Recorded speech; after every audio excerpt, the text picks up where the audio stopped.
iPhone 16 Pro Max nahuj, labākais gada apisiens. Izskata ziņā no ārpuses tas nihujā neatšķiras no 15. vai 14. un arī 13.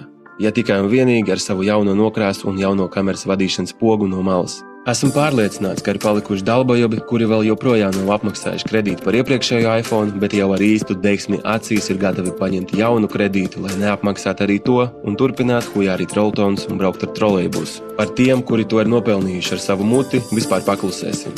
Palielinājusies ekrāna diagonāli, tagad tā ir 6,9 colis, gandrīz kā tava mīļākā poza.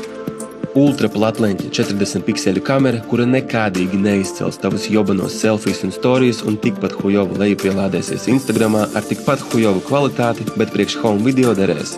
Kamēr Samsungs un Xiaomi ievieš mākslīgo intelektu savās viedierīcēs, ābolnieki uzlika traknu un mīkstu pipeli uz šīm lieliskajām inovācijām un pat aizmirs iepist lādētāju kastītē, jo ābolnieki to tāpat uzlādēs tirdzniecības centrā. Vienvārds sakot, tas pats pimpis tikai citā rokā, kādam iespējams arī kaut kur citur. No 13. sērijas laikiem domāju, ka var apstāties un netērēt savu naudu bezjēdzīgai huiņai. A tev, draugs, jau sen ir laiks aiziet nahuj. Paldies!